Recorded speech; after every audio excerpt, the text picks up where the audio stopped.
ಪ್ರಿಯ ವೀಕ್ಷಕರೇ, ಈ ಹಳ್ಳಿ ಜಾಣಾರು ಚಾನಲನ್ನು ಎಲ್ಲರೂ ಸಬ್ಸ್ಕ್ರೈಬ್ ಮಾಡಿ. ಹಾಗೆಯೇ ಇದು ಹಳ್ಳಿ ರೈತರ ಮಾತುಕತೆ ಭಾಗ 11, ಭಾಗ 10, 9 ನೋಡಿಕೊಂಡು ಭಾಗ 11 ನೋಡಿ. ಭೀಮಣ್ಣ, ಮೊನ್ನೆ ಆ ಬೋರ್ ಹಾಕ್ಸಿದಾಗ ನೀರು ಹೆಂಗೋ ಚಂದಕ್ಕಾದ್ವು ನಿನಗೆ?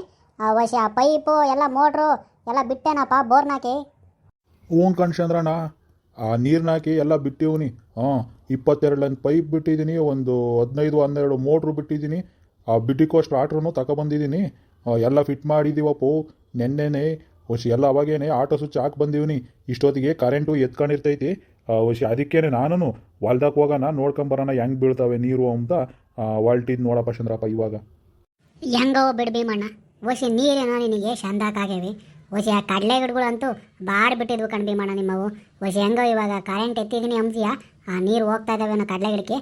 ಹೋಗ್ಲಿ ಹೇಳು ಭೀಮಣ್ಣ, ಹೆಂಗೋ ಬಿಡಪ್ಪ, ಹೊಸಿ ನೀರು ಆಗ್ಯಾವೆ. ನಿನಗೆ ಹೆಂಗೋ ಆ ಕಡಲೆ ಗಿಡಕ್ಕೂ ಅಡಿಕೆ ಗಿಡಕ್ಕೂ ಆ ಟೊಮೊಟೊ ಗಿಡಕ್ಕೂ ಎಲ್ಲದಕ್ಕೂ ನೀರು ಹಾಕ್ತಾವೆ ಹೇಳು. ಅದಕ್ಕೆ ಚಂದ್ರಣ್ಣ, ಹೊಸಿ ಬಾ ನಮ್ಮ ಜಮೀನಾಗ ಆಯ್ಸಿ ಹೆಂಗೆ ನಿಮ್ಮ ಜಮೀನ್ಗೆ ಹೋಗ್ಮಂತಿ. ಹೊಸಿ ನಮ್ಮ ಜಮೀನಾಗೆ ಆ ಹೊಸ ಬೋರ್ನಾಗೆ ನೀರು ಹೆಂಗೆ ಬರ್ತವೆ ಅಂತ ನೋಡ್ಕೊಂಡು ಹೋಗ್ಮಂತ ಬಾರ ಚಂದ್ರಣ್ಣ. ಅಲ್ಲ ಆಯ್ಸಿ ಹಂಗೆ ಹೋಗ್ಬೋದು ಬಾ, ನಿಮ್ಮ ಜಮೀನಿಗೇನು ಹತ್ರ ಆಗ್ತೈತೆ ನಮ್ಮ ಜಮೀನಿಂದ. ಹ್ಞೂ ಹೇಳು ಭೀಮಣ್ಣ, ಹೊಸಿ ಹಂಗೇನೆ ನಮ್ಮ ಜಮೀನು ತಾವನು ಹೋಗ್ಬೇಕು ನಾನು. ಹೊಸಿ ಆ ಗದ್ದೆಗೆ ನೀರು ಕೊಡೋದು ಬರಬೇಕು. ಹಂಗೆ ನೋಡ್ಕೊಂಡು ಆ ಹೊಸ ಬೋರ್ನ ನೀರು ಹೆಂಗೆ ಬರ್ತಾವ ಅಂತ ಹೊಸಿ ಹಂಗೆ ನಮ್ಮ ಜಮೀನು ತಾಕೂ ಹೋಗ್ತೀನಿ ಕಣ ಭೀಮಣ್ಣ. ನಡಿ ಹೋಗೋಣ. ನೋಡು ಚಂದ್ರಣ್ಣ, ಹೊಸಿ ಆ ಹೊಸ ಬೋರ್ನಾಗೆ ನೀರು ಹೆಂಗೆ ಬರ್ತದ ಅಂತ ನೋಡು ಚಂದ್ರಣ್ಣ. ಭೀಮಣ್ಣ, ನೀರೇನೋ ಬಹು ಚಂದಕ್ಕೆ ಬತ್ತ ಕಣ್ ಭೀಮಣ್ಣ. ಹೊಸಿ ಆ ಬಿರಿನೇ ಆ ಕಡಲೆ ಗಿಡಗಳು ಎಲ್ಲಿ ಬಾಡ್ಯಾವು ಅಲ್ಲಿ ಆ ಕಡಲೆ ಗಿಡಗಳಿಗೆ ಆ ನೀರು ಬಿಡು ಭೀಮಣ್ಣ, ಬಿರಿನೇ. ಹೂ ಚಂದ್ರಣ್ಣ, ಅದಕ್ಕೇನೆ ಕಾಲೇ ಗುಂಟೆ ಹತ್ಲಾಗ ಬಿಡ್ತಿದ್ದೀನಿ. ಇತ್ಲ ಮ್ಯಾಕೆ ಪೈಪ್ ಹಾಕ್ಯಂಡು ಬಿಡಬೇಕು. ಹೊಸಿ ಇತ್ಲಾಗಿ ಆ ಡೌನ್ ಐತಲ್ಲ, ಅದಕ್ಕೆ ನೀರು ಹಿಂಗೆ ಕಳೆದು ಬಿಟ್ಟಿವ್ನಿ, ಹೋಗ್ತಾ ಇದ್ದಾವೆ. ಅತ್ಲ ಮ್ಯಾಕೆ ಆ ಪೈಪ್ ಹಾಕಿ ಬಿಡ್ಬೇಕು ಕಣ ಚಂದ್ರಣ್ಣ. ಹೊಸಿ ಅರ್ಜೆಂಟು ಆ ಕಡಲೆ ಗಿಡ ಬಾಡ್ ಬಿಡ್ತವೆ, ಅದಕ್ಕೇನೆ ಬಿರಿನೇ ನೀರು ಬಿಡ್ಬೇಕು ಈ ಕಡಲೆ ಗಿಡಕ್ಕೆ. ಏನು ಭೀಮಣ್ಣ, ಹೊಸಿ ಆ ಕಡಲೆ ಗಿಡಗಳು ಹೆಂಗೆ ಇದಾವಪ್ಪ? ಏನು ಅವಕ್ಕೆ ರೋಗ ಪಾಗ ಏನು ಇರೋಕ್ಕಿಲ್ಲಲ್ಲ? ಬೇಸಿಗೆ ಕಡ್ಲೆಕಾಯಿ ಬೇರೆ ಶಾಂತಕ್ಕೆ ಹಿಡ್ದದವೇನು ಭೀಮಣ್ಣ ಕಡ್ಲೆಕಾಯಿ? ಇಲ್ಲ ಕಾಣ್ಚಂದ್ರಣ್ಣ, ಅಂಥದ್ದು ರೋಗ ಪಾಗ ಏನೂ ಇಲ್ಲ. ಹೊಸಿ ಈ ಬೇಸಿಗೆ ನೋಡಿ ಇವಾಗ, ಅದಕ್ಕೇನೆ ರೋಗಗಳು ಕಮ್ಮಿ. ಮೊನ್ನೆಲ್ಲ ಕಳೆ ತಗ್ಸಿ ಎಲ್ಲ ಎಡೆ ಒರೆಸಿದ್ದೆ. ಕಡ್ಲೆಕಾಯಿನೂ ಹಂಗೆ ಸುಮಾರಾಗಿ ಹಿಡಿತಾ ಐತಿ. ಹೊಸಿ ಹಿಂಗೆ ಓಟು ನೀರಿನ ತಾಪತ್ರಯ ಆಗಿತ್ತಲ್ಲ, ಈ ವಾರ 10 ದಿನ ನೀರು ಸರಿಗೆ ಬಿಟ್ಟಿಲ್ಲ ಕಣ ಚಂದ್ರಣ್ಣ. ಹೊಸಿ ಇವಾಗ ನೀರು ಬಿಟ್ಟರೆ ಹಂಗೆ ಕಡಲೆ ಗಿಡ ಮಕ್ನಾಗ್ತಾವೆ ನೋಡಪ್ಪ. ಓನ್ ಹೇಳು ಭೀಮಣ್ಣಯ್ಯ, ಒಂದು ರವ್ವಟು ಇವಾಗ ರೋಗಗಳು ಕಮ್ಮಿ, ಬೇಸಿಗೆ ಕಡ್ಲೆಕಾಯಲ್ಲ, ಹಂಗಾಗಿ ಏನು ಅಂಥ ರೋಗಗಳಿರಲ್ಲ, ದೊಡ್ಡ ದೊಡ್ಡ ರೋಗಗಳು. ಒಂದು ರವ್ವಟು ಅವಕ್ಕೆ ನೀರೊಂದು ಸರಿಯಾಗಿ ಕೊಟ್ಟರೆ ಚೆನ್ನಾಗಿ ಬೆಳ್ಕೊಂತ ನೋಡಪ್ಪ. ಹೊಸಿ ಆ ದನ ಕರುಗಳಿಗೆ ಮೇವುಗಳಿರಲ್ಲಪ್ಪು. ಕಡಲೆ ಬಳ್ಳಿನ ಕಳ್ಕೊಬೇಡವು. ಹೊಸಿ ಆ ದನ ಕರುಗಳಿಗೆ ಇಟ್ಕ ಚೆನ್ನಾಗಿ. ಯಾರಿಗೂ ಆಮೇಲೆ ಮಾರಕ್ಕೆ ಹೋಗ್ಬೇಡ ಕಡಲೆ ಬಳ್ಳಿನ. ಇಲ್ಲ ಹೇಳು ಚಂದ್ರಪ್ಪ, ನನಗೇನು ಗೊತ್ತಿಲ್ಲೇನು, ನಾನು ಯಾರಿಗೂ ಏನು ಮಾರಕ್ಕೆ ಹೋಗಲ್ಲ ಹೇಳು ಚಂದ್ರಣ್ಣ. ಸರಿ ಕಣ ಭೀಮಣ್ಣಯ್ಯ, ನಡಿ ಒಂಡ್ರ ಒಟ್ಟು ಆ ಕಡಲೆ ಗಿಡದಕ್ಕೆ ಹೋಗೋಣ. ಆ ಕಡಲೆ ಗಿಡ ಹೆಂಗಿದಾವೆ ನೋಡೋಣ ನಡಿಯ ಭೀಮಣ್ಣ. ಸರಿ ನಡಿ ಚಂದ್ರಪ್ಪ, ಆ ಕಡಲೆ ಗಿಡದಕ್ಕೆ ಹೋಗಿ ಎಲ್ಲ ಕಡಲೆ ಗಿಡ ಹೆಂಗಿದಾವೆ ನೋಡ್ಕೊಂಡು ಬರ್ಮೇಂತೆ ಬಾ. ಭೀಮಣ್ಣ, ಕಡಲೆ ಗಿಡ ಏನೋ ಬಹು ಚಂದಕ್ಕಿದಾವೆ ಕಣ ಭೀಮಣ್ಣ. ಹೊಸಿ ನೀರೊಂದು ಅರ್ಜೆಂಟ್ ಬಿಟ್ಟರೆ ಚಂದಕ್ಕಿರ್ತವೆ. ಕಡಲೆ ಗಿಡ ಏನೋ ಬಹು ಚಂದಾಗಿದೆ ಬಿಡ ಭೀಮಣ್ಣ ನಿಮ್ಮವು. ಹ್ಞೂ ಕಣ ಚಂದ್ರಣ್ಣಯ್ಯ, ಹೊಸಿ ಆ ಕಡಲೆ ಗಿಡ ಏನೋ ಬಹು ಚಂದಕ್ಕಿದಾವೆ, ಬಳ್ಳಿನೂ ಚಂದಾಗೈತೆ ಕಣ ಭೀಮಣ್ಣಯ್ಯ. ಆದರೆ ನಾವು ರೈತರು ಎಲ್ಲ ಬೆಳಿತೀವಪ್ಪ, ಬೆಳೆದ ಮೇಕೆ ರೇಟ್ ಇರಲ್ಲ, ಅದು ಒಂದು ಕಷ್ಟ ಆಗ್ತೈತೆ ಕಣ ಚಂದ್ರಣ್ಣ ರೈತರಿಗೆ. ರೈತರಿಗೆ ಕಷ್ಟ ಇಲ್ಲದ ಯಾವಾಗ ಭೀಮಣ್ಣಯ್ಯ? ಯಾವಾಗೂ ರೈತರಿಗೆ ಕಷ್ಟನೇ. ಹೊಸಿ ಬೆಳೆನ ಬೆಳೆಯೋಕೆ ಹೋಗು, ಬೆಳೆದಾಗ ಒಂಥರ ಇದ್ರೆ ಬೆಳೆದ ಮೇಕೆ ಇನ್ನೊಂದು ಥರ ಆಗ್ತೈತೆ. ಫಸ್ಲು ನೋಡೋಕ್ಕೆ ಬಹು ಚೆಂದಾಗಿರ್ತೈತೆ, ಇಳುವರಿನೂ ಎಲ್ಲ ಚೆಂದಕ್ಕೆ ಬರ್ತೈತೆ. ಆದರೆ ಅಂಥ ಟೈಮ್ನಾಗೆ ರೇಟ್ ಇರಲ್ಲ ಕಣ ಭೀಮಣ್ಣಯ್ಯ. ಹೊಸಿ ನೋಡಿ ಕಡಲೆ ಗಿಡ ಬಹು ಚಂದಕ್ಕಿದಾವೆ, ಆ ರೇಟ್ ಏನೇನು ಆಗ್ತೈತಪ್ಪ. ಏನು ಬೇಸಿಗೆ ಕಡ್ಲೆಕಾಯಿನಂತೂ ಸಿಕ್ಕಾಪಟ್ಟೆ ಜನ ಹಾಕ್ಯವ್ರಿ. ಹೊಸಿ ಆದ್ರೂ ಆ ರೇಟ್ ಇರ್ಬೇಕೇನ ಕಣ ಭೀಮಣ್ಣ ಇವಾಗ ಕಡಲೆಕಾಯಿಗೆ. ಅದೇ ಕಣ್ ಚಂದ್ರಣ್ಣ, ಹೊಸಿ ಈ ಮಳೆಗಾಲದಾಗಿ ಮಳೆ ಬರಲಿಲ್ಲ ನೋಡು, ಅವಾಗೆಲ್ಲ ಏನು ಸುಮಾರು ಕಡಲೆ ಗಿಡ ಒಣಗೋದ್ವೇನಪ್ಪ ಚಂದ್ರಣ್ಣ. ಹೊಸಿ ಆ ಬೋರ್ ಇರೋರಂತೂ ಆ ಕಡಲೆ ಗಿಡಕ್ಕೆ ನೀರು ಇಕ್ಕೊಂಡು ಹೆಂಗೋ ಕಡಲೆ ಗಿಡ ಉಳಿಸ್ಕೊಂಡ್ರು. ಬೋರ್ ಇಲ್ದ ಅಂತಾರು ಮಳೆನೇ ನಂಬ್ಕೊಂಡಿದ್ದಾರು ಕಡಲೆ ಗಿಡ ಎಲ್ಲ ಒಣಗಿಸ್ಕೊಂಡ್ರು ಕಣ ಭೀಮಣ್ಣ ರೈತರು. ರೈತರದು ಇಷ್ಟೇ ಅಂತ ಹೇಳೋಕ್ಕಾಗಲ್ಲ ನೋಡು. ಈ ಕಡಲೆ ಗಿಡಕ್ಕೆ ಮಳೆ ಜಾಸ್ತಿ ಬಂದರೆ ಆ ಬೂದಿ ರೋಗ ಅಂತೆ, ಆ ಬೆಂಕಿ ಸೀಡೆ ಅಂತೆ, ಅಂಥದ್ದು ಬಂದು ಕಡಲೆ ಗಿಡನೇ ನುಣ್ಣಗೆಲ್ಲ ಒಣಗೋಗ್ತವೆ. ಅದೇನೆ ಮಳೆ ಬರಲಿಲ್ಲ ಅಂತ ಅಂದರೆ ನೀರು ಇಲ್ದೇ ಕಡಲೆ ಗಿಡಕ್ಕೆ ಕಡಲೆ ಗಿಡನೇ ಒಣಗೋಗ್ತಾ ಕಣ ಚಂದ್ರಣ್ಣ.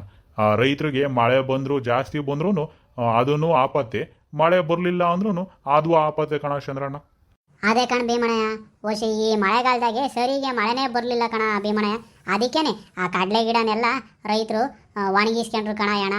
ಹಾಂ, ಓಶಿ ಹೆಂಗೋ ಬೋರ್ಗಳಿರೋರು ಹೆಂಗೋ ಬಂಡಾಟ್ಕಂಗೆ ನೀರುಗಳನ್ನ ಬಿಟ್ಕೊಂಡು ಓಶಿ ಆ ಕಡ್ಲೆಕಾಯಿನ ಬೆಳ್ಕೊಂಡ್ರು. ಬೋರ್ಗಳು ಇಲ್ದಂಥ ರೈತರು ಆ ಕಡ್ಲೆ ಗಿಡನೇ ಒಣಗಿಸ್ಕೊಂಡ್ರು ಕಣ ಭೀಮಣ್ಣಯ್ಯ. ಪಾಪ ಅವ್ರು ಇನ್ನೇನು ಮಾಡ್ತಾರೆ, ಬೋರ್ ಇಲ್ಲ ಅಂತಂದರೆ ಆ ಮಳೆನೇ ನಂಬ್ಕೋಬೇಕಪ್ಪ. ಆ ಮಳೆನೇ ಬರಲಿಲ್ಲಪ್ಪ, ಮಳೆ ನಂಬ್ಕೊಂಡೆ ಆ ಕಡಲೆ ಗಿಡ ಬೆಳೆಯ ನಂಬ್ತಾ ಹೋದ್ರು.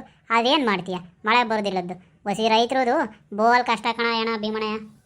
ಹ್ಞೂ ಕಣ ಚಂದ್ರಣ್ಣಯ್ಯ, ಮಳೆಗಾಲದಾಗೆ ಮಳೆ ಬರಲಿಲ್ಲ ಅಂತೇಳಿ ಎಲ್ಲ ಕಡಲೆ ಗಿಡ ಒಣಗೋಗ್ಯಾವ ಅಂತ ಒಸಿ ಬೇಸಿಗೆನಾಗಿ ಕಡಲೆಕಾಯಿಗೆ ರೇಟ್ ಸಿಗುತ್ತಂತೇಳಿ ನಾವು ರೈತರೆಲ್ಲ ಕಡಲೆಕಾಯಿನೇ ಬಿತ್ಬಿಟ್ಟಿದ್ವಿ ಕಣ್ಲ. ಹಾಂ, ಒಸಿ ಆ ದಿನ ಏನೇನು ಆಗ್ತಾಯಿತ್ತು. ಎಲ್ಲ ಏನು ಸುಮಾರು ಕಡಲೆ ಬೀಜನ ಬಿತ್ತಿಲ್ಲ ಕಣ ಚಂದ್ರಣ್ಣಯ್ಯ. ಒಸಿ ನೋಡ್ಬೇಕಪ್ಪ ಏನೇನು ಆಗ್ತಾಯಿತ್ತು. ಹ್ಞೂ ಕಣ ಭೀಮಣ್ಣಯ್ಯ, ಒಸಿ ಆ ಬೋರ್ ಇರೋರಂತೂ ಎಲ್ಲ ಕಡಲೆಕಾಯಿನ ಬೆಳಿಬೇಕಂತ ಬೆಳಿತಾವ್ರೆ. ಒಸಿ ಅದಿನ ರೇಟ್ನಾಗಿ ಏನೇನು ಆಗ್ತಾಯಿತ್ತೋ ಗೊತ್ತಿಲ್ಲ. ರೇಟೆಲ್ಲ ನಂಬ್ಕೊಂಡು ನಾವು ಬೇಸಾಯ ಮಾಡೋಕ್ಕಾಗುತ್ತೇನ ಭೀಮಣ್ಣ? ಮಾಡೋ ಕರ್ತವ್ಯ ಮಾಡಬೇಕು.